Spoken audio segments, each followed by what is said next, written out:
इधर आपके पास जो नंबर ऑफ कार्बन बचेंगे वो कितने 5 बचेंगे। और आपको मैंने बताया 5 कार्बन को आप कितने तरीके से चेंज कर सकते हो, 8 तरीके से। तो नंबर ऑफ कार्बोक्सिलिक एसिड कोई पूछे तो आंसर क्या हो जाएगा, 8। अब उसके बाद यदि आपको क्या निकालना है, ईस्टर, तो आपको ईस्टर फिक्स करना पड़ेगा। और ईस्टर में क्या होता है, मिनिमम एक कार्बन तो हमें फिक्स करना पड़ेगा। तो बचेंगे इधर कितने कार्बन, 4। इसके कितने आ जाएंगे, 4। उसके बाद इधर पर कितना, 2 कार्बन C2 है, इधर पर कितना हो जाएगा, C3। C3 को आप कितने तरीके से चेंज कर सकते हो, 2 टाइम, करेक्ट। अब ये मत सोचना सर कि इधर पर C3 और इधर का C2 सेम है इसलिए हम लोग 6 आंसर कर रहे थे। बेटा इधर ऑक्सीजन के इस तरफ 3 कार्बन है, ये सिमेट्रिक नहीं है। जब O था इधर पर C2 इधर पर C3, ये या इधर पे 2 हो इधर पे 3, ये सिमेट्रिक था। तो कहीं पर भी करो, हमें क्या करना पड़ेगा, फिर इधर दे। बट इधर पर C2 इधर पर C3 है तो ये क्या डिफरेंट है, तो हमें ये सोचना पड़ेगा किसके कितने आएंगे, 2। फिर उधर क्या हो जाएगा, O, इधर C4 और इधर C1। C4 के कितने होते हैं, 4। फिर इधर इधर सपोज H है और इधर पर C5, और C5 के कितने होते हैं, 8। अब ये ऐड करो तो टोटल ईस्टर पता चलेंगे कितने हो जाएंगे, ये ईस्टर 8 8 16, 16 और 4 20। तो टोटल नंबर ऑफ आइसोमर्स कितने हो गए,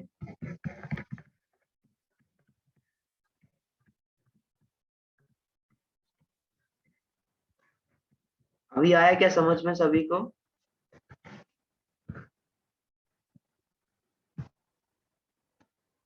यस सर। नोट करो इसको।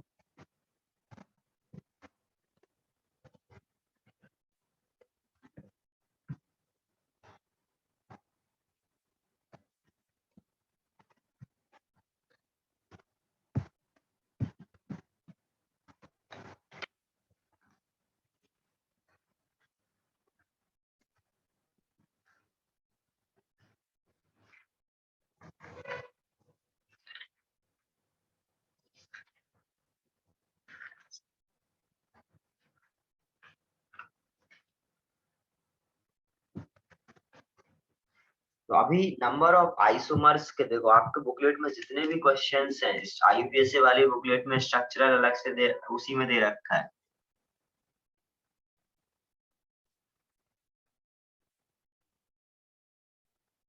देखो आइडेंटिकल क्यों नहीं है यार, ये देखो इधर पे क्या है, क्या ये कंपाउंड उनको देखने से आइडेंटिकल लग रहे हैं, देखो यदि नहीं समझ में आ रहा तो बना लो ना एक बार। इधर सपोज 2 कार्बन है, इधर 3 कार्बन थे, एक ये है। और यदि इधर पर 3 कार्बन है और इधर पर क्या 2 कार्बन, तो इन दोनों के नेम लिखो। क्या नेम लिखोगे इसका, ओ के बाद ईस्टर है, इस ईस्टर को यदि सफिक्स में लिखना है तो 2 कार्बन है, इसको क्या लिखोगे, इथाइल। और इसको क्या लिखोगे, ब्यूटेनोएट। Yes sir. और इसको क्या लिखोगे, 3 कार्बन है इधर तो इसको क्या लिखोगे, प्रोपाइल। प्रोपाइल। इसको क्या लिखोगे, प्रोपेनोएट। आया समझ में कि यस कैसे सर। इन दोनों का नेम डिफरेंट है। अभी यदि ऑक्सीजन होता बेटा तो इधर पे 3 कार्बन इधर पर 2 कार्बन, और यहाँ पर 3 कार्बन यहाँ पर 2 कार्बन, वो बात सेम होती ना, समझे। अब इधर तो बेटा ऑक्सीजन से इधर 2 कार्बन कनेक्ट, इधर 3 कार्बन, तो ये दोनों कैसे सेम हो सकते हैं। अभी समझ में आ गया Aditya. Yes sir. Yes sir. चलो, डैनी ये सभी ने लिख लिया।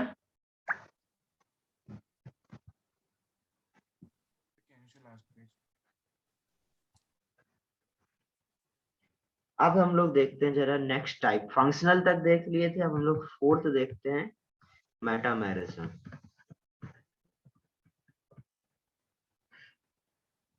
ओके, मेटामेरिज्म में क्या होता है, the structural isomerism, structural isomerism arises due to, structural isomerism arises due to difference in the nature of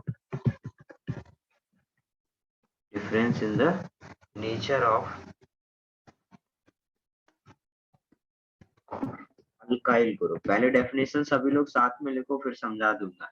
structural isomerism arises due to difference in the nature of alkyl group.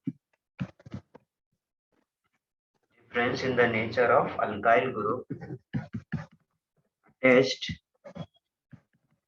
to functional group like ether, ketones, esters, 2 degree and 3 degree amines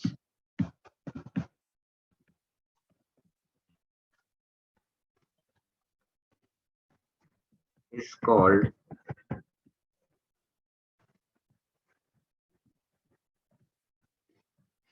metamers।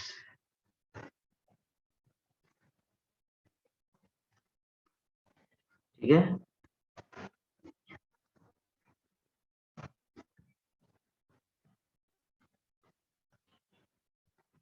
जरा देखो क्या होता है, समझना। आप लिखना बंद करो, जहां तक लिख लिया। ठीक है, अभी टाइम दूंगा मैं। सपोज ईथर है, ठीक है। ईथर कैसा होता है बेटा? Divalent compound. इस तरफ भी बॉन्ड होते हैं, इस तरफ भी बॉन्ड होते हैं, करेक्ट। या इसको मैं इस तरीके से बनाऊं, इस तरफ भी कार्बन है, इस तरफ भी क्या हो गए कार्बन। डाइवैलेंट कंपाउंड होता है।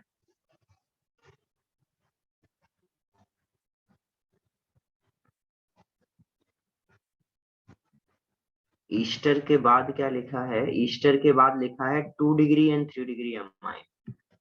2 degree and 3 degree amine is called metamers.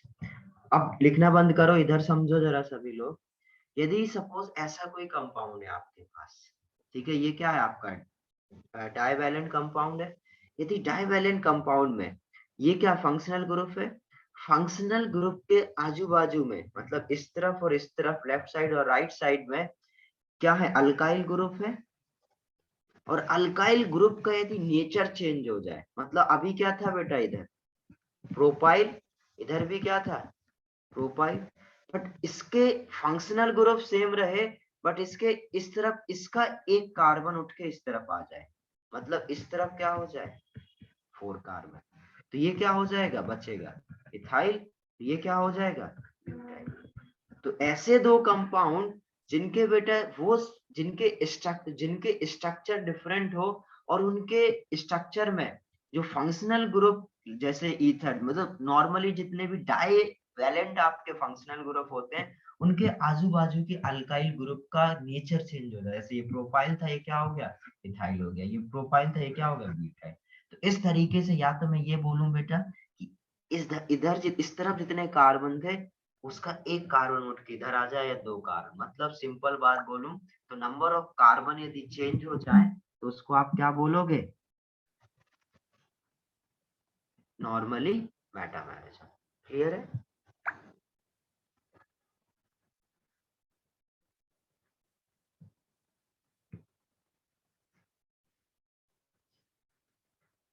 बोलो, आया समझ में ये मेटामेरिज्म? Yes sir. ये सपोज एक बार और सुन लो। जैसे सपोज ऐसा कोई कंपाउंड है, ठीक है, इधर पर 2 कार्बन, इधर पर 1। अब क्या हो जाए? इधर पे सपोज 3 कार्बन, ओके। और अब क्या हो बेटा? ये एक कार्बन, इसका लेंथ क्या हो जाए? छोटा, और एक का लेंथ क्या हो जाए? इंक्रीज। इधर से उठ के इधर पर एक कार्बन आ जाए। तो अभी क्या इनके अल्काइल ग्रुप के नेचर चेंज हुए? जब कभी इस तरीके से अल्काइल ग्रुप के नेचर चेंज हो जाए तो उसको आप क्या बोलोगे? मेटामेरिज्म।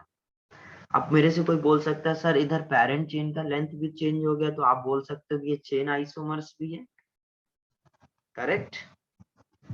तो मैंने आपको सिखाया है यदि एक से ज्यादा यदि फंक्शनल, एक से ज्यादा यदि आइसोमेरिज्म शो कर रहे होंगे, तो हमें क्या पता होना चाहिए?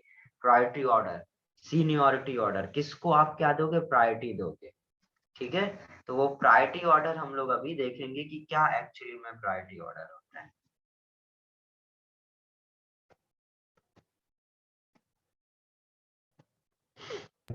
सर मेटामेरिज्म फोर्थ वन है। हाँ, मैथमेटिज्म फोर्थ वाला है। ठीक है, सर इसके पहले पोजीशन हुआ था ना। इसके पहले फंक्शनल हुआ है।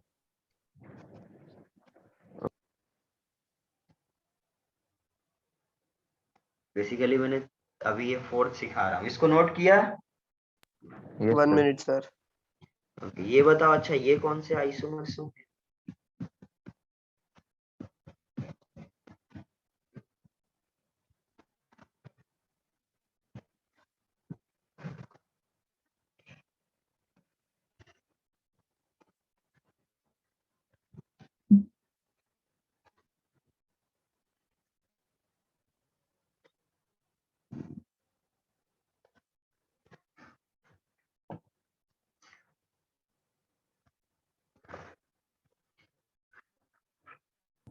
सर ये भी मेटामर्स होंगे ना।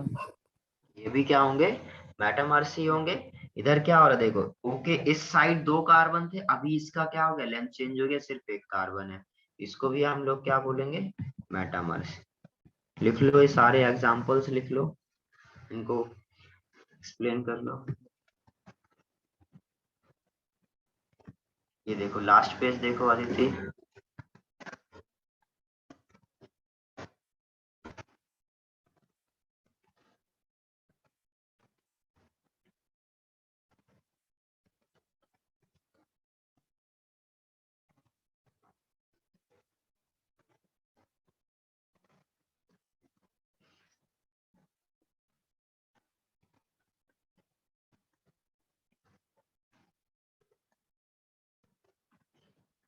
यानी ये पेज, ये देखो, यस सर।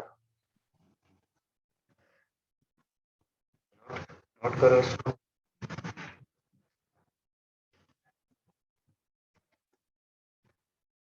कर लिया सर। ये सभी का अभी देखते हैं हम लोग। मैं जो आपको बता रहा था, यदि एक से ज्यादा आइसोमेरिज्म शो कर रहे हैं तो हमें क्या पता होना चाहिए? Priority order. तो इसको प्रायोरिटी ऑर्डर लिखो। यदि कहीं पर 2 आइसोमेरिज्म शो कर रहे हैं तो आप आंसर क्या टिक करोगे? जो आपका पहले आता है। तो रिंग चेन को हम लोग सबसे पहले प्रायोरिटी देते हैं। ठीक है, फिर उसके बाद टॉटोमेरिज्म, फिर देन आपका क्या आएगा, functional,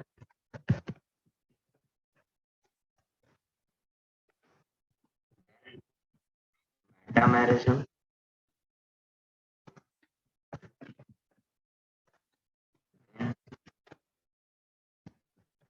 chain isomerism, then position.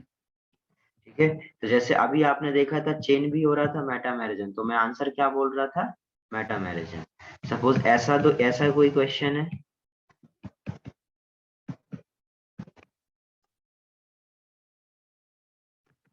ठीक है, यदि ऐसा कोई क्वेश्चन है,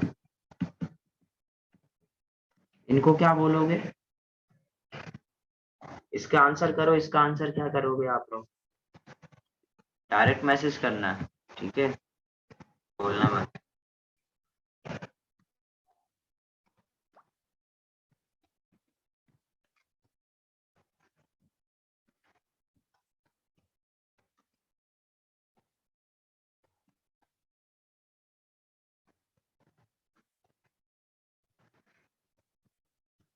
इसमें भी टाइम क्यों लग रहा है? आंसर करो जल्दी इसको। करेक्ट, अभी तक सभी ने सही भेजा है, बाकी लोग भी भेजो।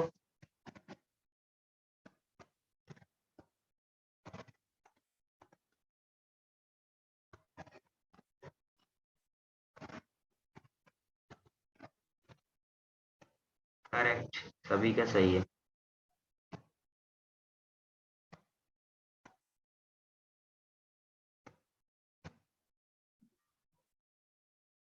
देखो जरा बेस,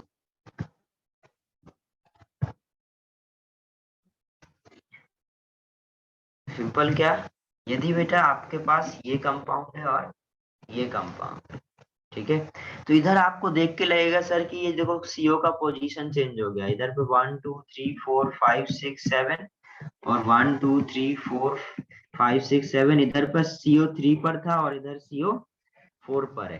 बट बेटा ये डाइवेलेंट कंपाउंड में आपका इस तरफ का लेंथ और इस तरफ का लेंथ भी तो चेंज हो गया, इधर पे 2 था इधर पे 4 था, अभी 3 3 हो गया। तो पोजीशन भी है और मेटा भी है। जब इस तरीके से आपके पास इस तरीके से आपके पास दो कंपाउंड हो, ठीक है, इसमें क्या हो आपका लेंथ ऑफ कार्बन चेंज भी फंक्शनल ग्रुप के आजू बाजू में चेंज हो रहा है और फंक्शनल ग्रुप की पोजीशन भी चेंज हो रही है, तो उधर क्या बोलेंगे, दो आइसोमेरिज्म में मेटा और पोजीशन, तो आप क्या आंसर करोगे, जो आपका जिसको आप प्रायोरिटी पहले दोगे, तो इसका आंसर क्या हो जाएगा, सिंपल मेटामेरिज्म। क्लियर है?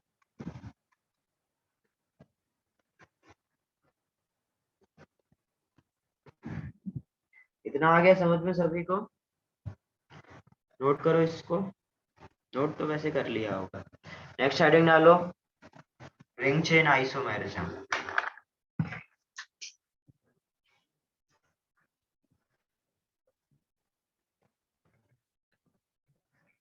रिंग चेन आइसोमेरिज्म, इसको हम लोग बेटा RCI भी बोलते हैं, रिंग चेन आइसोमेरिज्म। इसकी डेफिनेशन मैं लिख रहा हूँ, फिर उसके बाद हम लोग देखेंगे क्या होता है ये। when two compounds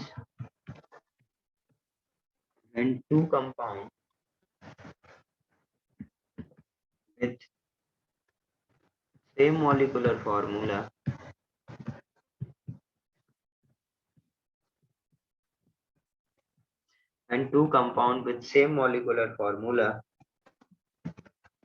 with one exist in open chain and other exist in ring are called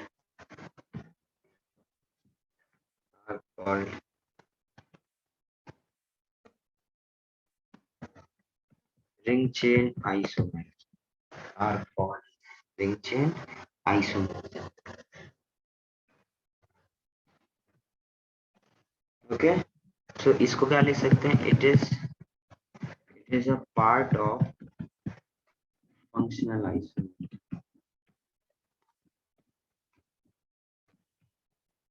चलो देखो जरा क्या है, अब लिखना बंद करो, मैं टाइम दूंगा लिखने का। यदि सपोज ऐसा कोई कंपाउंड है, ये क्या है, एल्कीन है, करेक्ट, इसका जनरल फॉर्मूला क्या लिखोगे, C3H6। यदि ये आपका ओपन चेन में 3 कार्बन है, यदि कुछ मैं ऐसे बना दो, इसका जनरल फॉर्मूला क्या लिखूंगा, C3H6। क्या इन दोनों के मॉलिक्यूलर फॉर्मूला सेम है? तो ऐसे दो कंपाउंड जिनके मॉलिक्यूलर फॉर्मूला सेम हो और एक को आपने ओपन चेन में रिप्रेजेंट करा है और दूसरे को आपने क्लोज चेन में रिप्रेजेंट करा है, तो ऐसे दो कंपाउंड को हम लोग क्या बोलेंगे, रिंग चेन आइसोमेरिज्म। रिंग से चेन, चेन से रिंग, क्या बोलेंगे, रिंग चेन आइसोमेरिज्म। आ गया समझ? Yes sir, yes sir. यदि सपोज मैं आपसे पूछूं, इधर डबल बॉन्ड है, सर उधर भी डबल बॉन्ड है। कहाँ डबल बॉन्ड, इधर? हाँ कौन बोला ये? यश बोल रहा है बेटा, यश इधर देखो, यहाँ पर डबल बॉन्ड आएगा, अभी इसका ड्यू कितना है, 1। एक रिंग का ड्यू कितना होता है, 1। यदि एक और डबल बॉन्ड आ जाएगा तो ड्यू कितना हो जाएगा, 2 हो जाएगा। तो क्या आएगा डबल बॉन्ड, नहीं। समझे? हाँ सर।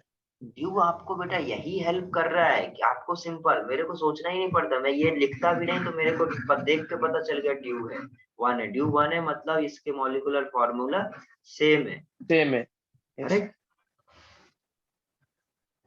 यदि सपोज आपके पास ऐसे दो कंपाउंड है, एक ये है एक ये है, ठीक है, और ये है और ये है, मतलब टोटल आपको मैंने 4 कंपाउंड दिए, 1 2 3 और 4,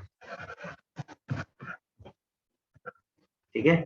इन 4 कंपाउंड्स में कितने कौन कौन से बेटा, सपोज मैं पूछूं 1 और 2 कौन से आइसोमर्स हैं, 2 एंड 3 कौन से आइसोमर्स हैं, 3 एंड 4 कौन से आइसोमर्स हैं, एंड 2 एंड 3 हो गया, एंड 2 एंड 4 कौन से आइसोमर्स हैं, ये आपको पता करना है। मतलब बेसिकली ये पेयर जो मैंने लिखे हैं, इन पेयर को आपको बताना है ये किस टाइप के आइसोमर्स हैं।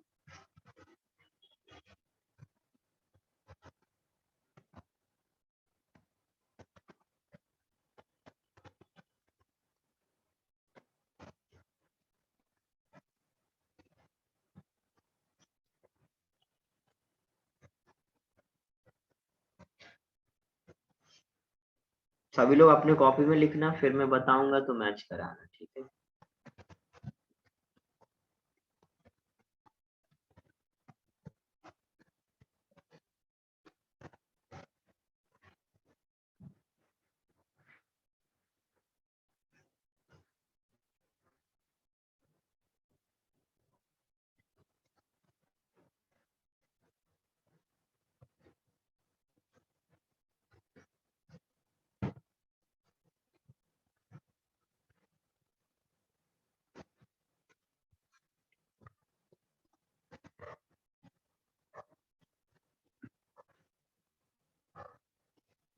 रजत गलत,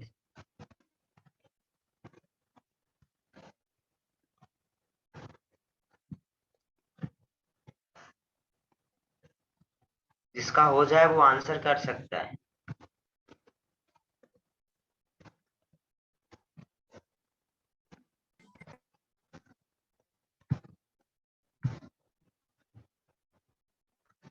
देखो जरा 1 एंड 2,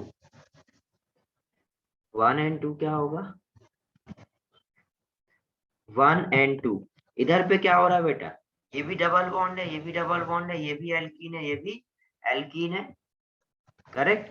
यदि दोनों ये एल्कीन है तो इस ये क्या हुआ, जस्ट डबल बॉन्ड की पोजीशन चेंज हुई। जब आपके बेटा कंपाउंड में फंक्शनल ग्रुप की पोजीशन चेंज हो जाए, या किसी डबल बॉन्ड या ट्रिपल बॉन्ड या सब्स्टिट्यूट की पोजीशन चेंज हो जाए, तो उसको क्या बोलेंगे, positional isomerism. First and second क्या होगा, पोजीशनल आइसोमेर, फंक्शनल नहीं होगा रजत। इसके बाद सेकंड और थर्ड क्या होंगे, मेटामर्स। मेटामेरिज्म कैसे हो गए, ring chain. Ring chain. Ring chain isomerism. Ring chain, मैंने तो दूसरे वाले का आंसर बोल दिया। हाँ कोई बात नहीं, ठीक है। 3 एंड 4 क्या होंगे, 3 एंड 4 क्या होंगे, पोजीशन। 3 और 4 chain. Chain isomerism. Sir chain. Parent chain का लेंथ चेंज हुआ तो क्या होगा, chain isomerism. And second and fourth क्या होंगे, second and fourth ring chain isomerism. Ring chain. Clear है, ये नोट करो।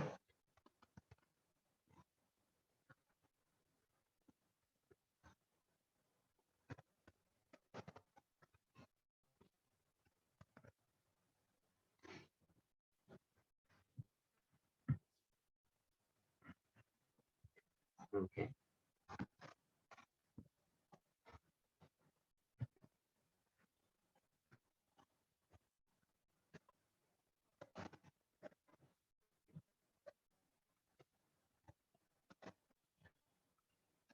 डन ये।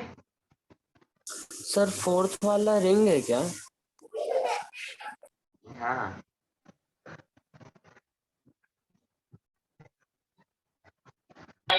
सर आरसीआई में it is a part of functional isomerism का मतलब क्या है?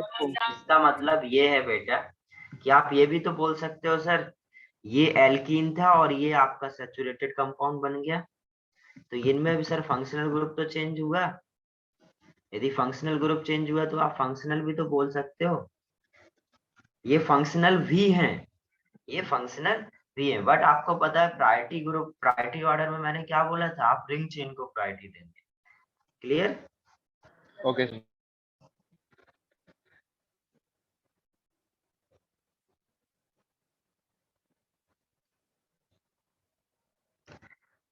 जानी है? नो सर, थोड़ा बाकी है। थोड़ा बाकी है, जल्दी लिखो।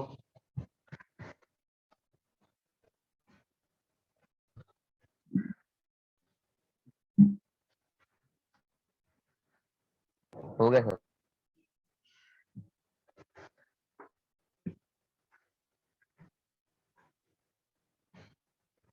अब जरा देखो, अच्छा ये बताओ, यदि ये दोनों हैं,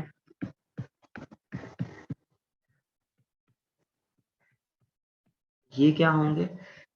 चेन पोजीशन फंक्शनल क्या होंगे?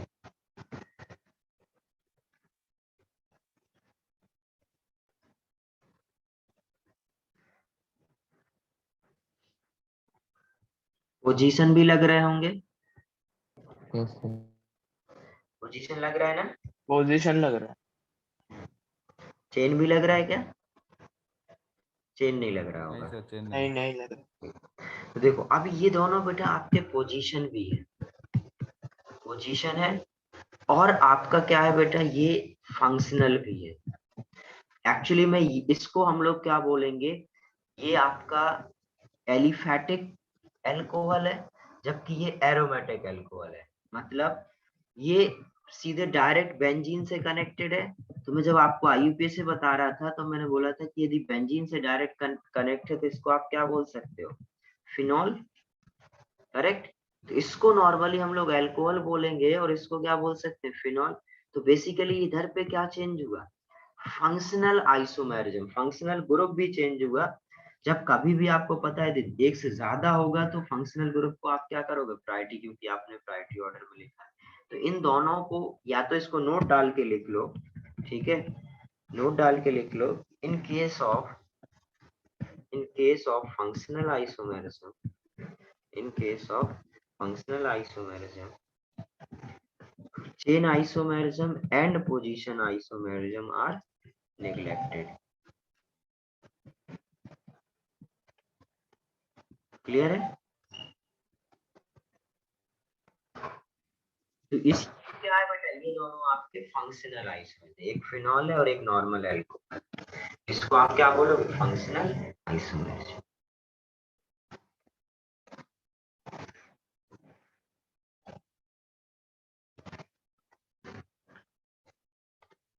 डन ये? 1 मिनट।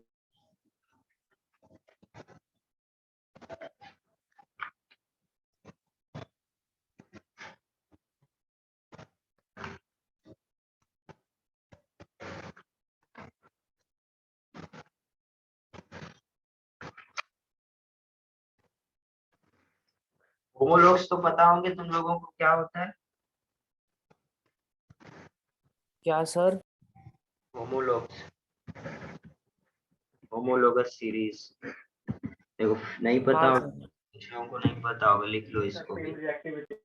वो कंपाउंड्स बेटा जिनमें क्या होता है, मॉलिक्यूलर वेट 14 का या CH2 का डिफरेंस होता है, वैसे कंपाउंड को आप क्या बोलते हो, होमोलॉग।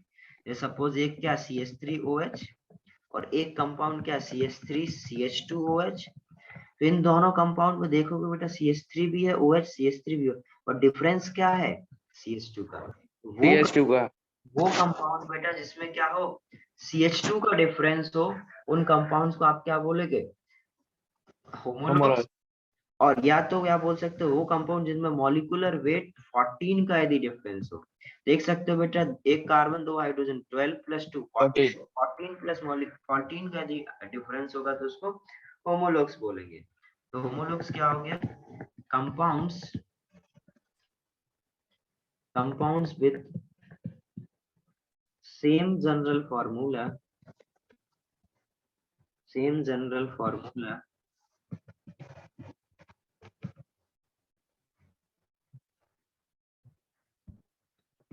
differing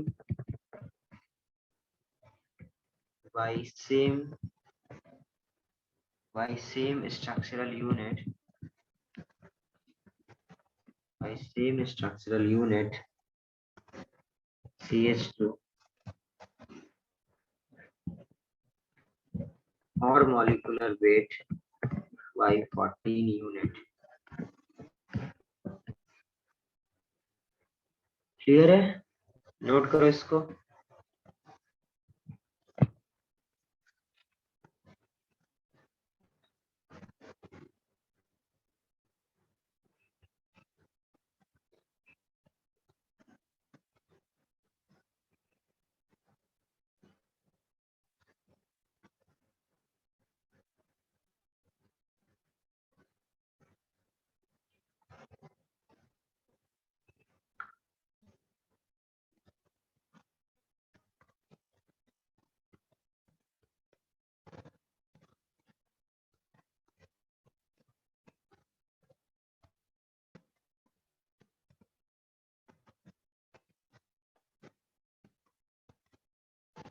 done.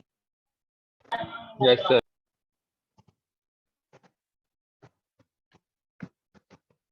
देखते हैं नेक्स्ट. सपोज ऐसे कंपाउंड्स हैं,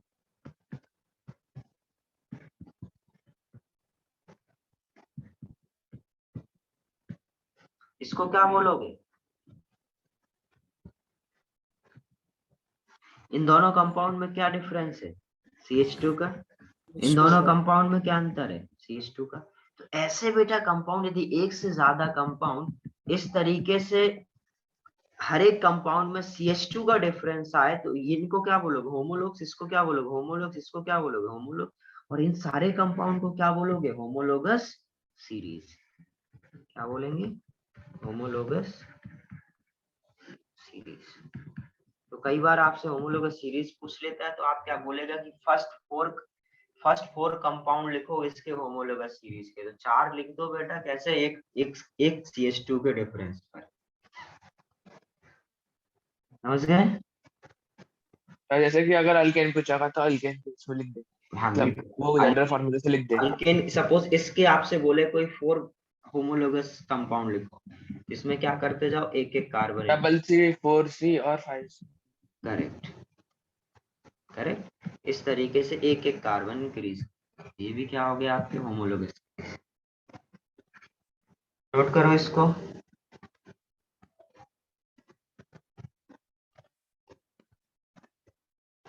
देखो अब जो आपका लास्ट स्ट्रक्चरल आइसोमेरिज्म बचा हुआ है वो क्या है? टॉटोमेरिज्म. करेक्ट. बट हम लोग टॉटोमेरिज्म की डिटेल बेटा 12th में पढ़ेंगे. अभी है नहीं. आप मतलब अभी आपके सिलेबस में नहीं है और आप समझ में भी नहीं आएगी, क्योंकि उसके लिए हमें थोड़ा जो सर होमोलॉगस सीरीज में डाउट पूछ. हाँ पूछो. डाउट पूछो. सर जैसे अभी जो 4 कार्बन वाला कंपाउंड है अल्केन में, अगर उसका जो लास्ट कार्बन है उसको थर्ड कार्बन पे अटैच कर देंगे तो फिर भी क्या वो होमोलॉगस सीरीज का पार्ट रहेगा? कैसे अटैच करना चाहे? तो सपोज ये है, तो इधर बोल रहे हो आपने इधर पे CH2 इंक्रीज करा, ये बोलना चाह रहे हो? बेटा CH2 ऐसे इंक्रीज ही नहीं हो सकता. इसको डाइमर 2 कंपाउंड के साथ बॉन्ड बनाना पड़ेगा, अदरवाइज ये फिर CH3 ऐड होगा. करेक्ट. Okay sir. तो हमेशा बीच में ही ऐड होने वाला है. CH2 ही क्या होगा? इंक्रीज होना है. ठीक है. CH2 इंक्रीज होगा तभी क्या होगा? इन दोनों में डिफरेंस क्या है?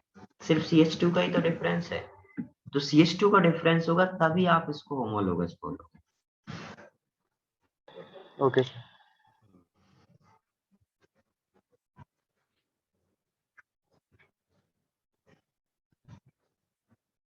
अब देखते जरा हम लोग नेक्स्ट टॉटोमेरिज्म. तो मैं टॉटोमेरिज्म में क्या बोल रहा था, ये हम लोग 12th में सीखेंगे डिटेल. बट अभी आपके कॉलेज में यदि डेफिनेशन आ जाए तो आपको पता होना चाहिए, इसलिए मैं थोड़ा सा डेफिनेशन एटलीस्ट बता रहा हूँ. टॉटोमेरिज्म भी क्या है? एक आपका स्ट्रक्चरल आइसोमेरिज्म का पार्ट है.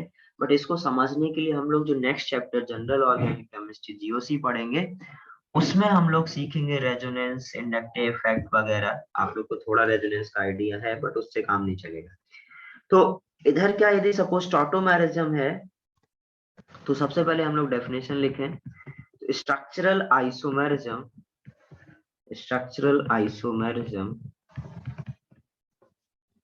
arises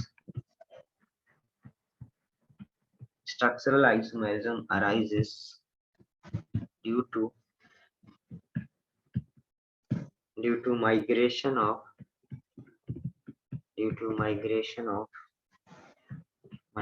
of an atom or group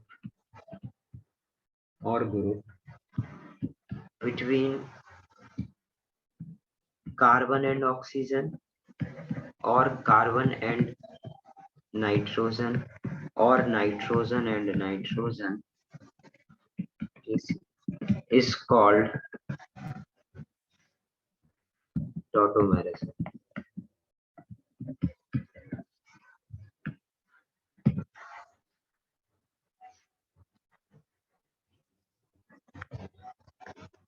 sir वो थर्ड लाइन में फर्स्ट क्या लिखा है?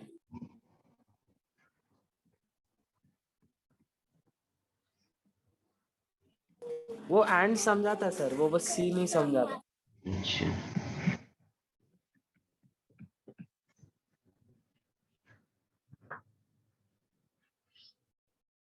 तो basically structural isomerism arises due to migration of an atom or group between carbon and oxygen or carbon and nitrogen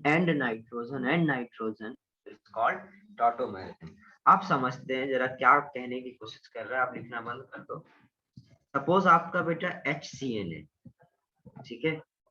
HCN में क्या होगा बेटा, ये इस कंपाउंड से इस तरीके के कंपाउंड में ये चेंज हो जाता है, इधर माइनस और इधर।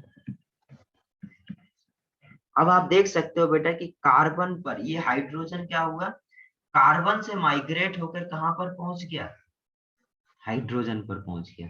जब इस तरीके से कार्बन से माइग्रेट करके कोई नाइट्रोजन के पास पहुंच जाए या नाइट्रोजन से माइग्रेट करके कोई कार्बन पर पहुंच जाए, तो इस तरीके के आइसोमेरिज्म को हम लोग क्या बोलेंगे, टॉटोमेरिज्म। ठीक है, ऐसा क्यों हो रहा होगा, क्या है इसमें? देखो ये जो आपका हाइड्रोजन है, ये एक्चुअली बेटा इन दोनों फॉर्म में ये एग्जिस्ट करता है, ठीक है।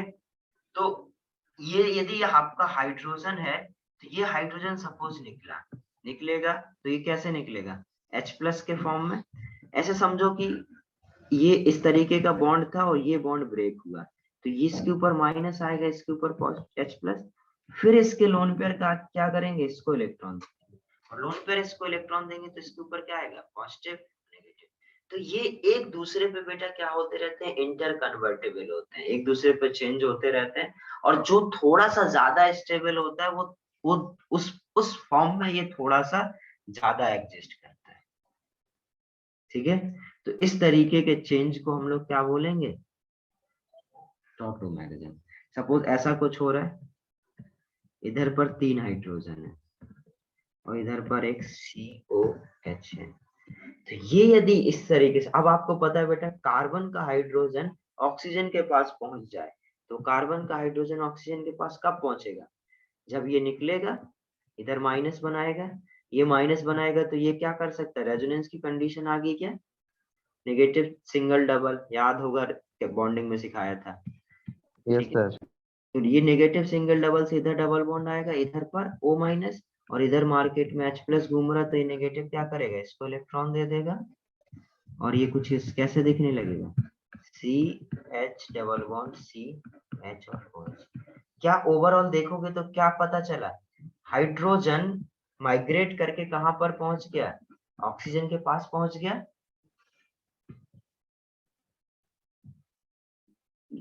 कोई बात नहीं, मैं वापस से समझाऊंगा एक बार, यदि नहीं भी समझ में आ रहा है तो सिर्फ इतना अभी समझो, पहले बोला है कि आपको अभी ऑर्गेनिक नहीं आती है, ये सब रेजोनेंस वगैरह इतना स्मूथली आप लोग नहीं कर पाते हो, इसलिए आपको अभी क्या सीखना है, सिर्फ ऐसे 2 कंपाउंड बेटा जिसमें क्या हो, हाइड्रोजन का माइग्रेशन हो, कार्बन से ऑक्सीजन या ऑक्सीजन से कार्बन, इस तरीके के यदि चेंजेस हो, उसको आप क्या बोलोगे, टॉटोमेरिज्म। आप सिर्फ इतना याद रखोगे तो अभी काम चल जाएगा।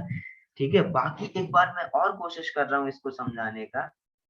देखना, यदि सपोज ये कार्बन के पास हाइड्रोजन है, ये निकला तो इसके ऊपर क्या आएगा, ये H+ के फॉर्म में निकलेगा, और ये आप इलेक्ट्रॉन देके गया, इसका मतलब क्या, माइनस आएगा। अब आपके पास रेजोनेंस की कंडीशन यदि आपको, तो क्या, negative single double. Negative single double है मतलब इलेक्ट्रॉन इसको देगा, ये रेजोनेंस करेगा, तो रेजोनेंस करेगा तो इधर डबल बॉन्ड आ जाएगा, इधर नेगेटिव चार्ज, करेक्ट, इधर डबल बॉन्ड और इधर नेगेटिव चार्ज। यदि इधर नेगेटिव चार्ज है तो अब ये H+ को क्या करेगा, इलेक्ट्रॉन देगा, और इधर रोज। तो ओवरऑल देखोगे तो इसको और इसको देखोगे तो आप क्या बोलोगे, कार्बन का हाइड्रोजन किसके पास पहुंच गया, ऑक्सीजन के पास। तो क्या हुआ, इस तरीके के जब ट्रांसफर हो या इस तरीके के चेंजेस हो तो इसको आप क्या बोलोगे, टॉटोमेरिज्म। अभी क्लियर है योग?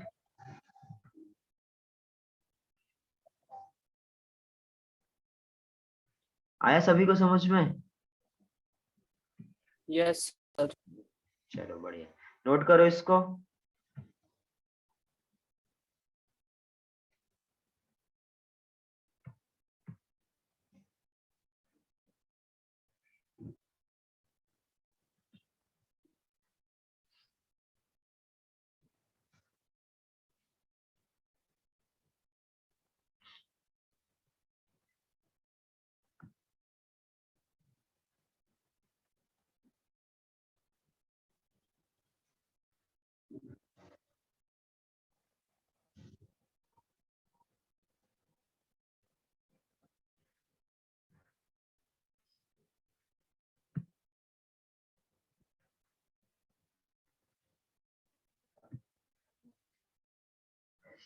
समझ गए ये? Done? No sir. Yes, sir. करो करो।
Done sir.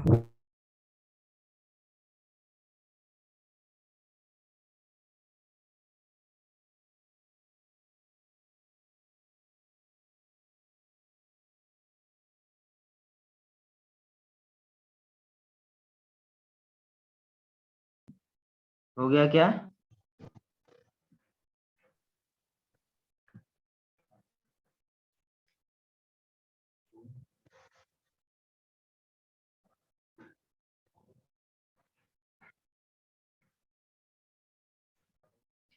नेक्स्ट देखें।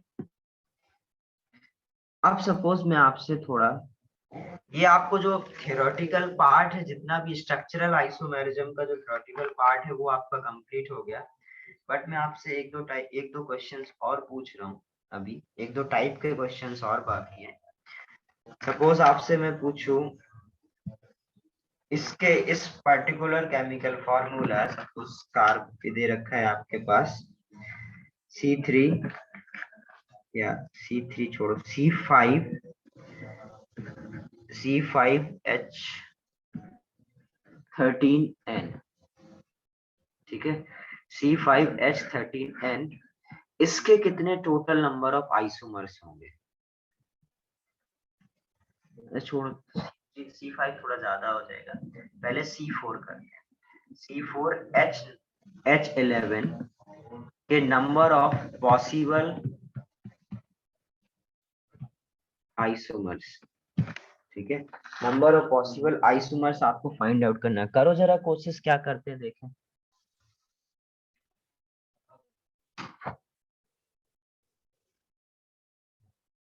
ठीक है, तो नंबर ऑफ पॉसिबल आइसोमर्स आपको पता करने C4H11N के।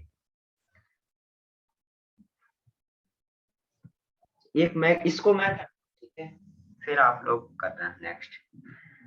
कोई लिखेगा नहीं, कोई कुछ भी नहीं करेगा, ठीक है। देखो जरा, नहीं नहीं नहीं, अभी तुम लोग से नहीं होगा क्वेश्चन, सही गलत आ रहा है।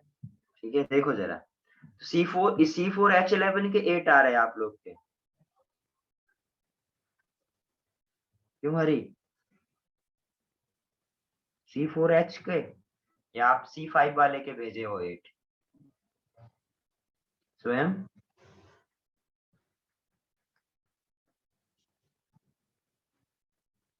देखो एक बार इसको करो, मैं कर रहा हूं, फिर देखना क्या करना है। अब देखो, यदि सपोज इधर नाइट्रोजन है, तो नाइट्रोजन और इसका ड्यू कितना है? 0। ड्यू निकाला सभी ने? यदि ड्यू निकाला तो इसका क्या आएगा? ड्यू 0 आया होगा, और नाइट्रोजन है एक। यदि एक नाइट्रोजन है, तो अब इसके पॉसिबल आइसोमर्स क्या क्या हो सकते हैं? नाइट्रोजन यदि 0 है, तो सिर्फ मेरे को लगता है अमाइन ही पॉसिबल है, और कुछ तो पॉसिबल है नहीं, करेक्ट। तो अब हमें क्या बनाना है बेटा? अमाइन बनाना है, मतलब NH2 को फिक्स करना है। यदि हम NH2 को फिक्स करेंगे, करेक्ट, NH2 को फिक्स करेंगे तो इधर कितने कार्बन? 4, और 4 को आपको पता है कितने तरीके से चेंज करते हैं? 4, करेक्ट। अब 4 को मैं एक बार आपको बना के दिखा रहा हूँ। सपोज ये NH2 है, तो ये ऐसा हो सकता है, और कैसे हो सकता है, या ऐसे सोचो, 4 के कितने आइसोमर्स होते हैं? 2।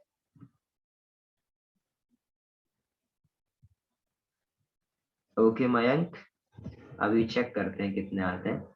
ठीक है, सपोज इसके कितने, ये इधर पे आप NH2 लगा सकते हो, ये तो हम लोग ट्रिक से बता दिए 4। अभी मैं क्या कर रहा हूँ, इसको वैसे कर रहा हूँ, इधर NH2 लगा सकता हूँ, इधर NH2 लगा सकता हूँ, और इधर NH2 लगा सकता हूँ, और क्या लगा सकता हूँ, इधर NH2।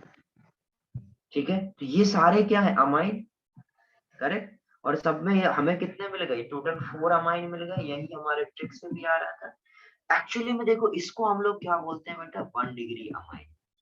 वो सारे अमाइन जो सिर्फ 1 डिग्री कार्बन से कनेक्टेड, या ये बोलो वो सारे अमाइन जो सिर्फ एक कार्बन से कनेक्टेड, जो सिर्फ एक कार्बन से कनेक्टेड है, उसको आप क्या बोलते हो? 1 डिग्री।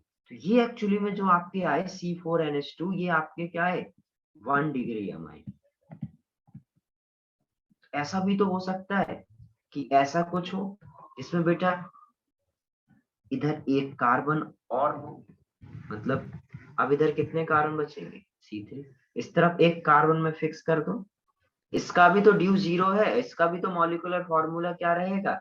सेम रहेगा, करेक्ट। यदि इसका मॉलिक्यूलर फॉर्मूला सेम रहेगा, और इसका भी क्या है, यदि ड्यू 0 है, तो ये भी पॉसिबल है, तो एक ये पॉसिबल है। और क्या पॉसिबल है? इधर पर 2 कार्बन, इधर पर 2 कार्बन, इधर पर एक H, इसका भी फॉर्मूला। तो ये वो सारे नाइट्रोजन बेटा जो कि क्या 2 कार्बन से कनेक्टेड है, इनको क्या बोलते हैं? 2 डिग्री अमाइन। इसको भी क्या बोलते हैं? 2 डिग्री अमाइन, करेक्ट।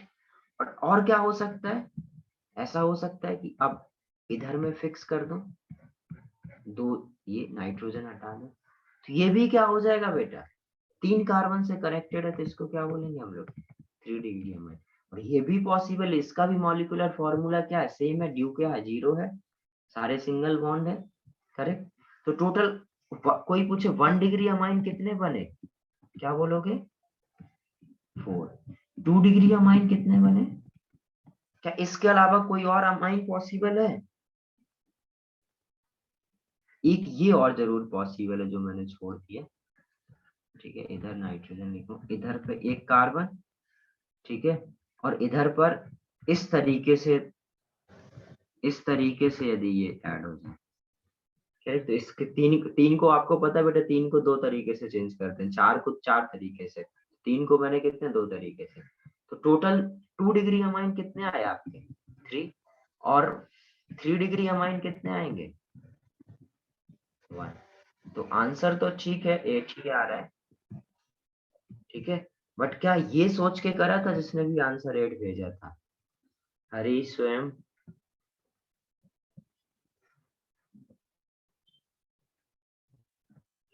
इसको सर नोट एक बार फिर से समझाएंगे क्या? नहीं आया समझ में? देखो सबसे पहले इसको छोड़ो, अभी मैं इधर समझा रहा हूँ। ये जो आपका C4H11N है, ठीक है, ये ड्यू 0 है। ड्यू 0 है तो हमेशा याद रखना बेटा, जो पॉसिबिलिटीज होती हैं वो क्या होती है, 1 डिग्री अमाइन, 2 डिग्री अमाइन और 3 डिग्री अमाइन, ठीक है। अब ये 1 डिग्री अमाइन क्या होता है, वो सारे अमाइन बेटा जो सिर्फ एक कार्बन से कनेक्टेड, एक कार्बन से कनेक्टेड हो, तो मतलब इधर NH2 फिक्स करना पड़ेगा। 2 डिग्री अमाइन इसका मतलब क्या, बाकी इधर पे कार्बन आ जाएंगे, ठीक है। 2 डिग्री अमाइन क्या होता है कि जिसमें बेटा दो कार्बन से कनेक्टेड, मतलब एक हाइड्रोजन है इधर, बाकी कुछ और फिक्स कर लेंगे, कुछ इधर हो जाएगा। और 3 डिग्री अमाइन वो होता है जिसमें बेटा क्या हो, 3 कार्बन से कनेक्टेड हो। अब हम लोग ये बनाने की कोशिश कर रहे हैं, ये बनाने की कोशिश करें तो ये क्या हो जाएगा, यदि NH2 फिक्स करना है मतलब 1 डिग्री अमाइन बनाना है, तो इधर कितने कार्बन 4, और आपको 4 को चेंज करने का तरीका पता है 4। फिर आपको क्या करना है 2 डिग्री अमाइन, मतलब आपको अब इधर एक कार्बन फिक्स करना पड़ेगा, तो इधर कितना C3 को चेंज करने के दो तरीके। 2 हो गया ये 2 डिग्री। और इधर पे यदि सपोज 2 डिग्री में मैं इधर पे एक कार्बन और बढ़ाऊं, इधर पर C2 फिक्स करूं, तो इसके कितने आएंगे 1 1। और इधर पर यदि मैं सोचूं C3 करूं, इधर पर C1 करूं, तो वो ऊपर वाले जैसा हो जाए, क्योंकि अब फिर से क्या है, सिमेट्रिक है। करेक्ट, सिमेट्रिक है तो इसको हटा, हाँ सर। ठीक है। अब यस। इसके लिए आ गया। अब हम लोग 3 डिग्री फिक्स कर रहे हैं। 3 डिग्री फिक्स करने के लिए मेरे को दो मिनिमम कार्बन इधर, और इधर कितने बचे दो, इसका कितना आएगा 1। अब इधर से मैं हटा के इधर C2 करूं, वो भी सेम है, इधर से हटा के इधर C2 करूं तो भी सेम है, तो 1 मिलेगा। तो टोटल कितने मिले 8। आ गया क्या समझ में अभी? हाँ सर। चलो नोट कर लो, इतना नोट कर लो, फिर पीछे वाला पेज में बना दिखा दूंगा, तो ये जो मैंने इस तरीके से शॉर्ट ट्रिक से करे, उसको आप ड्रॉ भी कर सकते हो सारे।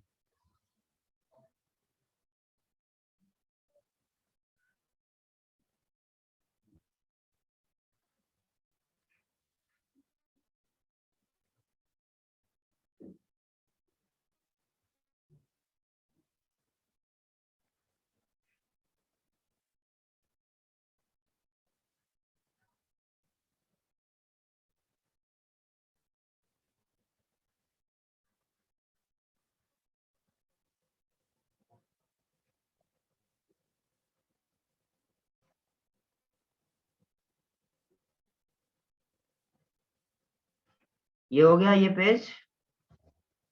Yes sir. इसको इसके ये जो स्ट्रक्चर्स मैंने बनाए टोटल 8, इनको भी ड्रॉ कर लो एक बार।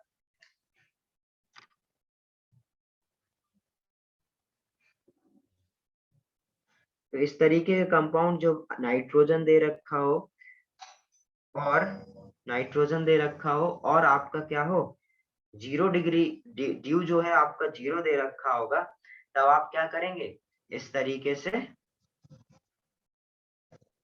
क्वेश्चन सॉल्व करेंगे। आपको 1 डिग्री 2 डिग्री और 3 डिग्री अमाइन बनाने हैं।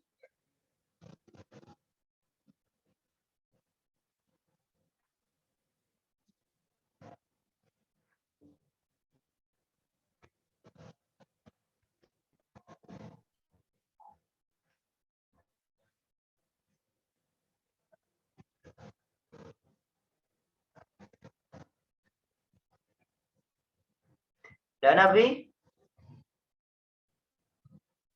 हाँ सर। चलिए अब सपोज आपसे नेक्स्ट पूछा जाए, अब करो आप लोग C5H13N के लिए, इसके निकालो आइसोमर्स। बार वो वाला पेज दिखाओ ना। कौन सा, ये वाला? हाँ सर, हाँ। जिसका हो गया वो क्या करेगा, C5H13N के number of total isomers calculate करेगा।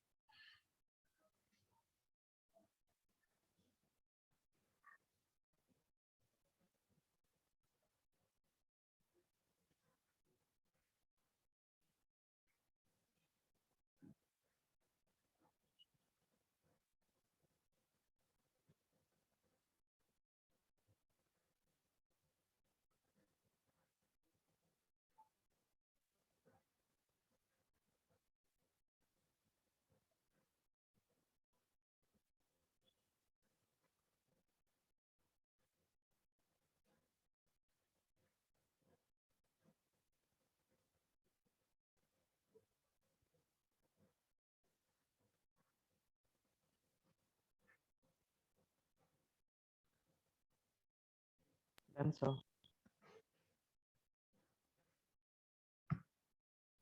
Done. Yes sir. 1 minute sir. तो एक बार चैट देखो ना। हम्म,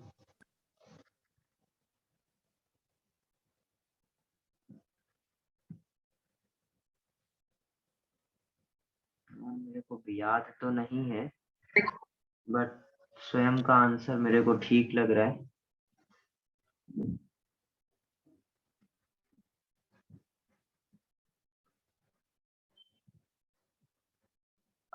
भाव्य का, हरि का ज्यादा लोगों का सेम आ रहा है, सिर्फ स्वयं का अलग आ रहा है, बाकी सबका सेम आ रहा है। तो स्वयं का हो सकता है गलत हो, मतलब है करीब तुम लोग का, इतना ही, ऐसा ही कुछ आंसर आएगा। हर्षिता बेटा तुम थोड़ा ठीक करो, तुम्हारा गलत है,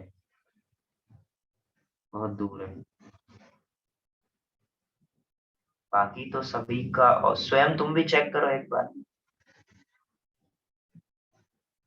सर हाँ, सर नीरव वेटिंग रूम में, उसने मुझे मैसेज किया कि उसको मीटिंग में लेने के लिए। मैंने उसको कर लिया, कर लिया।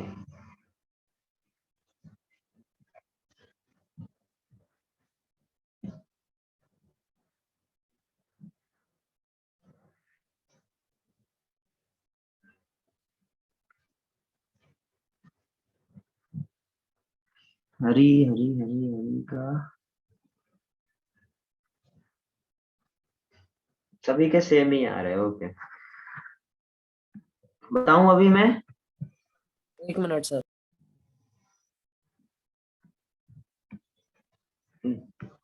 उत्कर्ष, ज्यादा तुम्हारा बेटा डिफरेंट आ रहा है।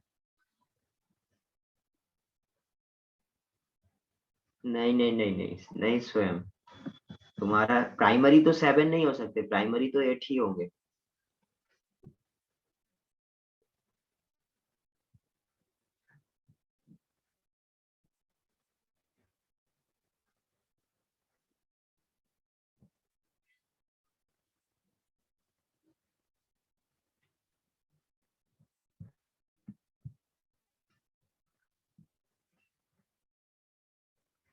क्या करोगे, देखो प्राइमरी के लिए आपको पता है क्या फिक्स करना होता है, NH2। यदि प्राइमरी के लिए आप NH2 फिक्स करोगे तो इधर क्या आ जाएगा, C5। और C5 को आप कितने तरीके से चेंज करते हो, 8 तरीके से, करेक्ट मयंक? ठीक है, तो ये आपका C5, ये आ गया आपका NH2। अभी यदि इधर पर मैं 2 डिग्री निकल, तो ये तो आपके 1 डिग्री अमाइन। देखो आपसे कई बार बेटा ऐसे क्वेश्चन पूछा जाता है, बताइए 1 डिग्री अमाइन कितने होंगे, ठीक है? तो ये हो गया आपका 1। अब आपको क्या करना है, 2 डिग्री फिक्स करना है। एक कार्बन मैंने इधर फिक्स किया था, इसका C4, तो इसका कितने आ जाएगा, 4। फिर इधर पे बेटा क्या करो, C2 करो, और इधर पे क्या करना पड़ेगा, C3, इसके कितने आएंगे, 2। अब इस तरफ बेटा आप C3 करो, इधर पर आप C2 करो, वो क्या है, सेम है। तो 2 डिग्री कितने हो गए आपके, 6। ये कितने हैं, 8। उसके बाद आपको फिक्स करना है बेटा 3 डिग्री। तो 3 डिग्री के लिए आपको दो एटलीस्ट दो मिथाइल होने चाहिए, तो इधर कितना आएगा C3। इसको आप कितने तरीके से चेंज कर सकते हो, और एक क्या आएगा, अब इधर पे C2, इधर पर C2 और इधर पर C, उसका कितना आएगा। अब इधर से हटा के इधर C2 कर दो, वो भी क्या है, सिमिलर है, करेक्ट। तो इसके कितने आएंगे 3। तो टोटल आंसर कितना होगा 17। आया क्या समझ। Yes sir. नोट करो इसको। देखो आप इतने ज्यादा यदि कभी भी समझो, इतना आप सोचो, यदि बेटा आपको 17 ड्रॉ करने होते तो कितना टाइम लगता। तो इस तरीके से यदि आप ट्रिक से करोगे तो आपका ये बहुत आराम से हो जाएगा।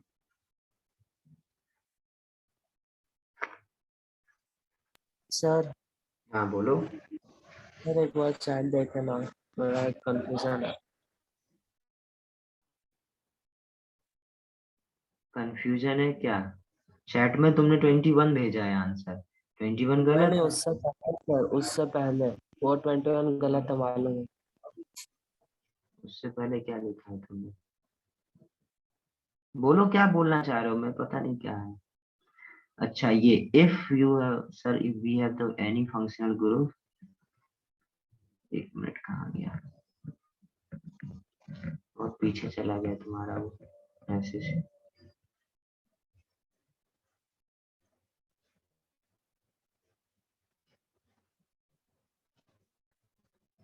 नहीं नहीं बेटा, तुम लास्ट लेक्चर जो था उसका रिकॉर्डिंग देखो यश, ठीक है। उसमें मैंने आपको ड्यू का सिखाया था, मतलब लास्ट जो आपका लेक्चर 1 था, ठीक है, उसका आप रिकॉर्डिंग देखो, उसमें मैंने सिखाया आपको ड्यू कैसे कैलकुलेट करना है, ठीक है। जो आप बोल रहे हो ऐसा कुछ नहीं होता है, ओके सर। ठीक है। ड्यू देखो, ड्यू बिना देखे नहीं काम चलेगा, ड्यू के बिना आप कुछ नहीं कर सकते, क्लियर है। अब मैं आपसे एक क्वेश्चन और पूछूं यदि, हाउ मैनी, नेक्स्ट क्लास में हम लोग बेटा स्टीरियो आइसोमेरिज्म शुरू करेंगे, उसका फर्स्ट पार्ट ज्योमेट्रिकल, ठीक है। अभी हम लोग इसी पर क्वेश्चंस करेंगे, और कितने डिफरेंट टाइप के क्वेश्चन आ सकते हैं, ठीक है। How many benzene derivatives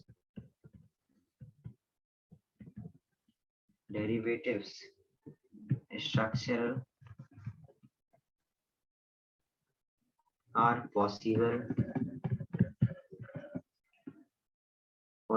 for C8H10O, इसको करो।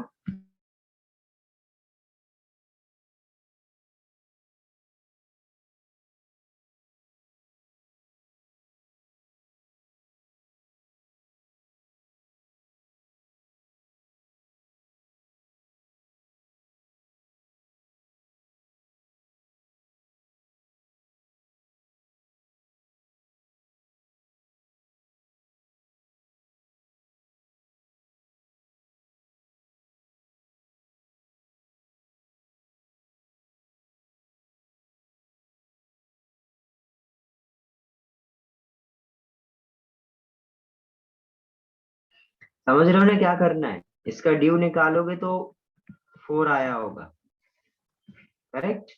ड्यू 4 है, मतलब बेंजीन डेरिवेटिव पूछना है, मतलब बेंजीन को आपको क्या कर रखना है, फिक्स कर रखना है।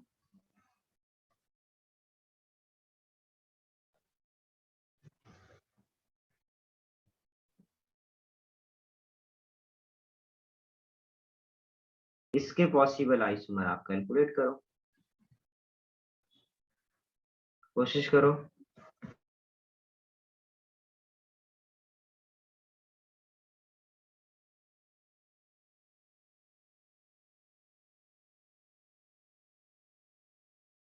अरे बहुत ज्यादा आएंगे।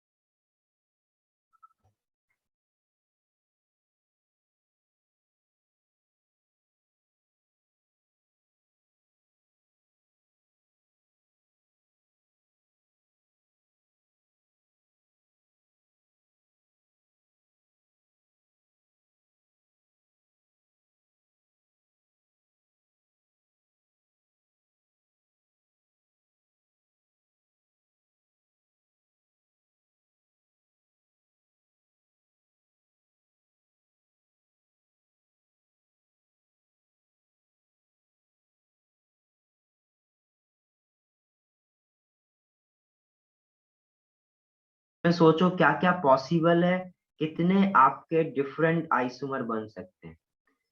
वेरी गुड हरी, कैसे निकाल दिए तुम इतने जल्दी। गुड, एग्जैक्ट आंसर आया, बहुत बढ़िया। सर सब पॉसिबली निकाला, इथाइल करके, इथाइल फिनॉल सब वेरी कर गुड, रहा है। Correct correct, very good good.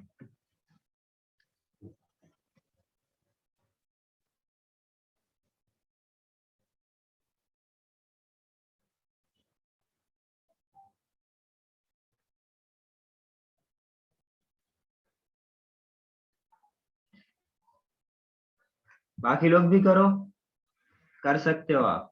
थोड़ा सा सोचना है, अच्छे से सोचोगे तो आएगा जरूर आंसर। जो सिखाया है सब कुछ यूज हो जाएगा इसमें। मतलब ये समझो कि सबसे अच्छा क्वेश्चन है।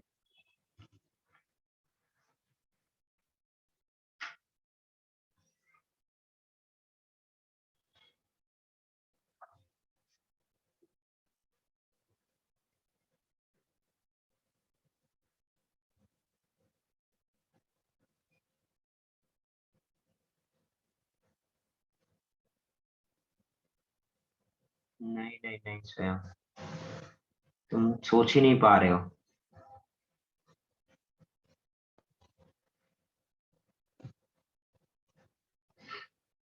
युग तुम पास पहुंचे हो बट तुम्हारा गलत है, कुछ छोड़ा है तुमने।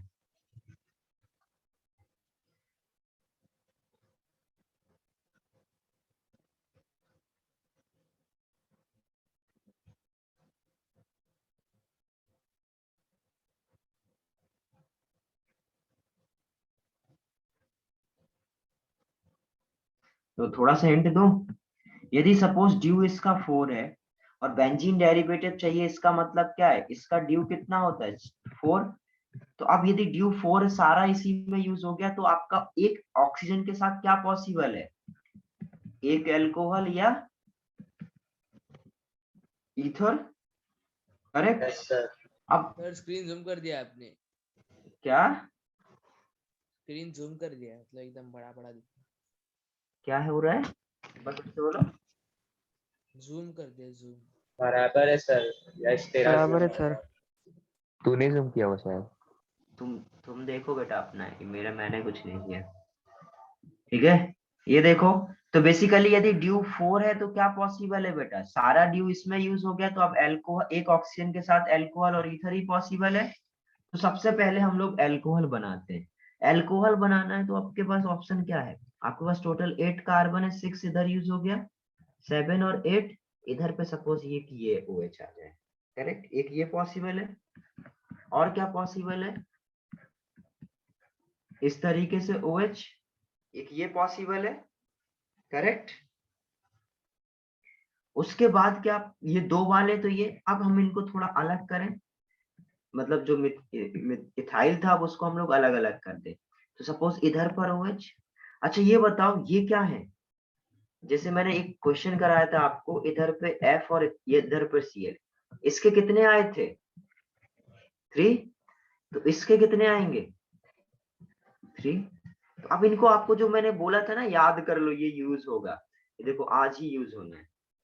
इसके कितने आएंगे 3।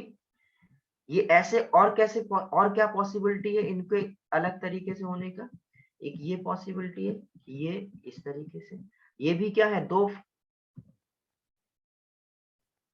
स्वयं भी बेटा तुम करीब हो बट तुमने भी शायद एक छोड़ा है, ठीक है। तो इसके कितने पॉसिबल है 3। 3, ठीक है। तो ये अल्कोहल बेटा इतने होंगे, और क्या कोई अल्कोहल हो सकता है, एक अल्कोहल ये हो सकता है कि तीनों क्या हो जाए, अलग अलग लग जाए। बेसिकली आपके पास 2 कार्बन और एक OH है, अब इनको आप कितने तरीके से, कितने डिफरेंट तरीके से इसको लगा बना सकते हो। तो ये 3 है, इसके कितने आएंगे, यदि 2 सेम और एक डिफरेंट हो तो उसके कितने आते हैं 6, याद है ना। बोलो यदि और कोई क्या यस। या कोई और अल्कोहल पॉसिबल है, तो टोटल इसका 1, इसका 1 और इसके 3 3 6 कितने हो गए टोटल अल्कोहल 9 10 और 14, तो टोटल अल्कोहल कितने हो गए? 40। अब हम लोग देखते हैं जरा ईथर। ईथर क्या पॉसिबल है? बेंजीन तो फिक्स ही रखना है, तो ये हो सकता है ईथर, करेक्ट। और एक ईथर क्या हो सकता है? ये हो सकता है, करेक्ट। और ईथर क्या हो सकता है? इधर पर OAC और इधर पर एक C। इसके कितने डिफरेंट आएंगे? 3। 3। तो टोटल कितने आए? 1 1 40। इसके कितने आ गए? 5। तो टोटल आंसर कितना होगा? 90। 90। आगे समझ किस तरीके से ऐसे क्वेश्चंस को करना है। तो हमें जितने भी पॉसिबल, देखो आपको ड्रॉ कितने करने पड़े? ड्रॉ कभी 10 से ज्यादा नहीं करने पड़ेंगे, 1 2 3 4 5 6 7 8। बट इसमें हमें ये पता होना चाहिए था, जो हम लोग ने सीखा था, कि आपके किस तरीके से आपका इसके कितने होंगे, इसके कितने होंगे। तो जो मैंने लास्ट क्लास में आपको समझाया था, लिखाया था, कितने पॉसिबल डेरिवेटिव्स होंगे यदि इस तरीके से लगे होंगे, वो आप यूज करेंगे तभी इसका आंसर हो। सपोज आप 19 बनाने बैठ गए, तब तो एक पेपर में एक ही क्वेश्चन। क्लियर है? आगे समझ। लास्ट वाले 2 डिफरेंट कैसे हैं? लास्ट वाला कौन सा? ये नहीं, उससे पहले वाले 2। ये दोनों डिफरेंट कैसे हैं? हाँ। मैंने गलत बना दिया, मैंने सोचा कुछ और बनाया कुछ, ये बना रहा था एक्चुअली। ठीक है, ओके ओके मुझे ये बनाना, मेरे को ये था, वो एक्चुअली मेरे से बन हो गया। ओके। ड्रॉ करो, इनको बनाओ, फिर एक और क्वेश्चन पूछूंगा, उसको सबको सही करना है।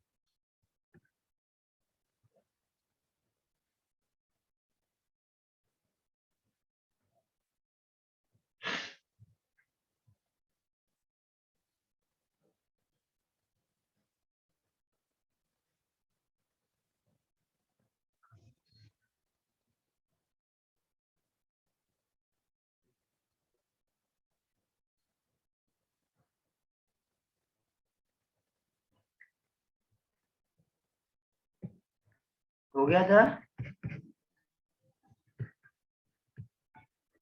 Benzene derivatives structure for benzene derivative structure for C8H11N। अब इसके कितने बेंजीन डेरिवेटिव बनेंगे, ये आपको बनाने हैं। करो कोशिश।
बेटा ड्यू इधर आपका 0 ही है, सॉरी ड्यू आपका 4 ही है। ठीक है, ओके ड्यू सर। 4 है।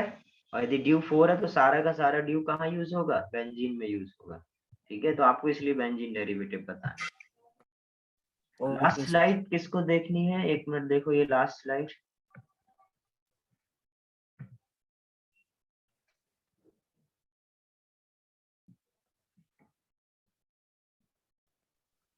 आकाश इसके 17 हो सकते हैं ना, क्यों, कैसे आए 17, तुक्के मार रहे हो या आए तुम्हारे 17?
सब लोग गलत आंसर कर रहे हैं।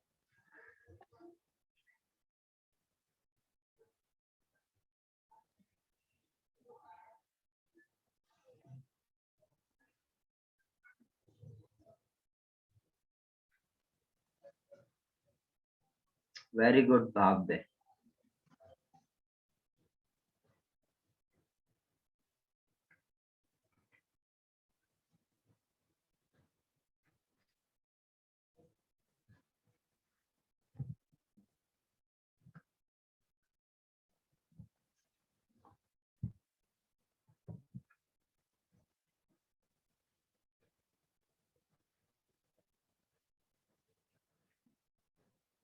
देखो जरा, बताऊं अभी मैं? नहीं सर।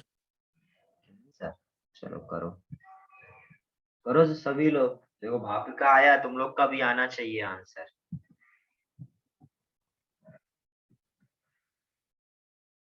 और वो भी टाइम के अंदर, ऐसा नहीं कि पता चले एक क्वेश्चन में आधा घंटे में ला रहे हो आंसर।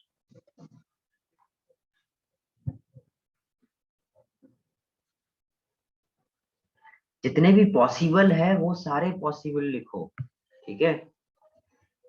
नहीं अभी किसी का सही नहीं है, सिर्फ भापिका सही है, बाकी जितने लोग भेजे हैं सबका गलत है।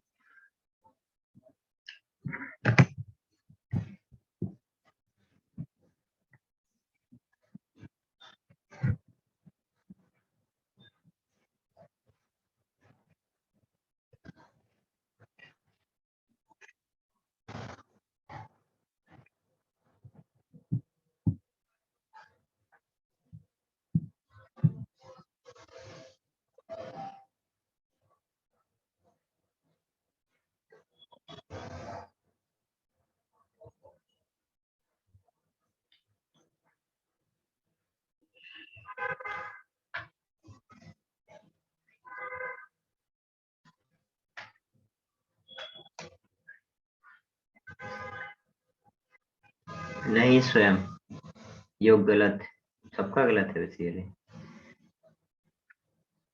देखो जरा, कर लिया सभी ने अटेम्प्ट, सर एक बताऊं? मिनट सर, एक मिनट। ठीक है चलो 1 मिनट और। हाँ सर बता रहा हूँ।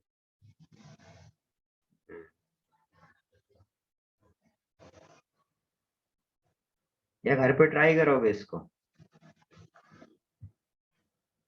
नहीं सर, जब तक नहीं होगा तब तक अंदर दर्द होता रहेगा, आप बता दो। इसलिए यही तो ठीक मैं है चाह सर, रहा ठीक है सर, घर पे ट्राई करेंगे। हूं। करोगे? Yes sir. Sir number of secondary car amine कितने होंगे वो बता दो ना एक बार बस। सेकेंडरी अमाइन आपके मेरे हिसाब से C6 यदि 7 फिक्स तो 5 आएंगे शायद, और 5 भी नहीं बोल सकते हमें, एक्चुअली में फिक्स करके ही बताना पड़ेगा, ऐसे हम लोग बोल नहीं सकते। शायद 5 आएंगे। मेरे 5 आए। 5 ही आ रहे हैं।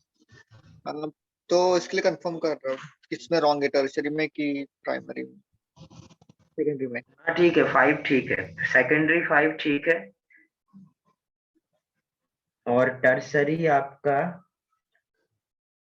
2 होगा, ठीक है, और जो मेरा 3 आ प्राइमरी, रहा था, हाँ मेरा 3 आ रहा था, वो एक चलो गलत है। चलो अब देख ही लो, अब जब इतना डिस्कशन हो ही गया तो देख लो। देखो सबसे पहले तो हम लोग ये फिक्स कर सकते हैं C8H9NH2, करेक्ट। इसके आपको नहीं पता कितने मिलेंगे, करेक्ट, इसको हम लोग बाद में देखेंगे।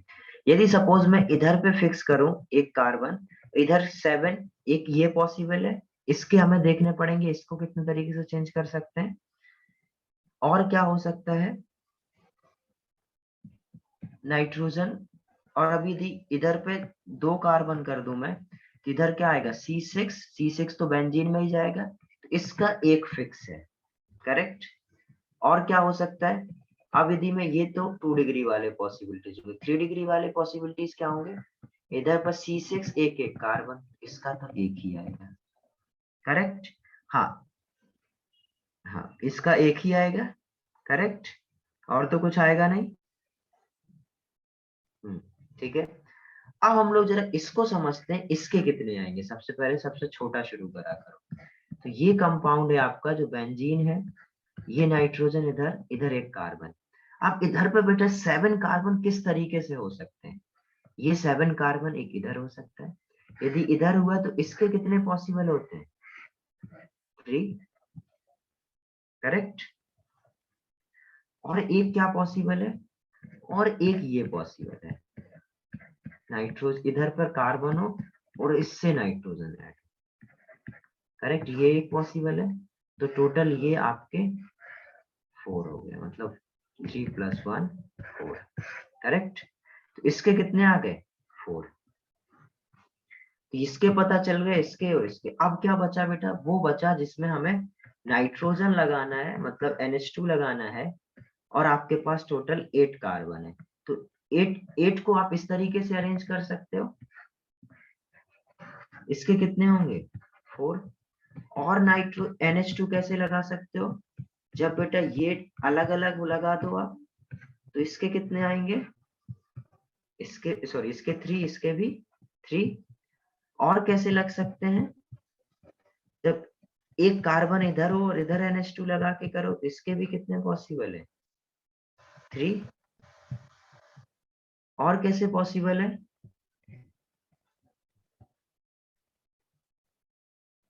ठीक है, और क्या पॉसिबल था,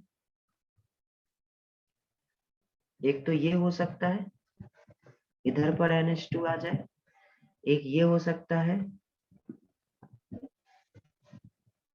इधर पर NH2 आ जाए, ठीक है, सॉरी इसके एक्चुअली में बेटा सर वो जो ऊपर वाला आपने बनाया वो तो फर्स्ट वाले के जैसा ही हो गया ना। फर्स्ट वाला कौन सा, इसके जैसे, C8H9NH2 जो आपने ऊपर वाला बनाया। अरे तो यही तो मैं ड्रॉ कर रहा हूँ इसके, ये ऐसा बन सकता है, ये कैसा बन सकता है, ऐसा बन सकता है, ऐसा और ऐसा। इसके थोड़ी मैंने अब इसके काउंट करके मैं बताऊंगा कितने आए। इधर कितने आ गए, 3 3 6 3 6 9, और 9 2 9 3 12, और 12 2 14। अब इस तरीके से आपको कितने मिले, 14। तो इसके टोटल कितने हो गए, 14 + 4 + 1 + 1, टोटल कितने आ गए, 20। आया समझ में किस तरीके से अप्रोच करना है, बोलो। सर समझा।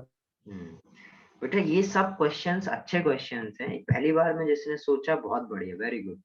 बट अभी नहीं सोच पाए, कोई प्रॉब्लम नहीं, ठीक है, अब जरूरी क्या है, इस पर आप दोबारा इन क्वेश्चंस को करो, इस पर काम करो, इसको आप सोचना शुरू करो इस तरीके से। यदि सोच लिया तो बात बराबर है बेटा, पहले सोचो बाद में सोचो, बट हमें फाइनली आपके आंसर आने चाहिए पेपर में। तो इस पे थोड़ा काम करना, इसके बारे में सोचना, मैंने कैसे सोचा, आप क्यों नहीं सोच पाए, ठीक है, थोड़ा सा क्या कहाँ छूट रहा था उस पर डिस्कस करना, बैठ के थोड़ा टाइम देना इस पर, अपने आप सोचने लग जाओगे। ठीक है, तो ये आपका ओवरऑल स्ट्रक्चरल आइसोमेरिज्म कंप्लीट हुआ। और आईयूपीएससी बुक वाली जो बुकलेट है उसके साथ में आपका क्या स्ट्रक्चरल आइसोमेरिज्म दे रखा है, correct? Sir Yes, sir. Booklet मेरे पास नहीं है। तो बेटा सेंटर से लो, ठीक है। आप मुझे तब तक पीडीएफ भेज दो क्या सर प्लीज। पीडीएफ मेरे पास नहीं है, मेरे पास होती तो मेरे को मांगना पड़ेगा, मैं मांग के देता हूँ या तो, ठीक है। अदरवाइज तुम बेटा सेंटर जाके, क्या बोरीवली सेंटर से हो? नहीं मेरा तुम्हें तो आज आना ही है, आके ले लेना, ठीक है। सर हाँ अभी ले लेना। चैट चेक करो ना, क्या चैट चेक क्या करो, बोल रहा हो? एक बार चैट चेक करो ना सर। चेक चेक करो, चेक में क्या लिखा है?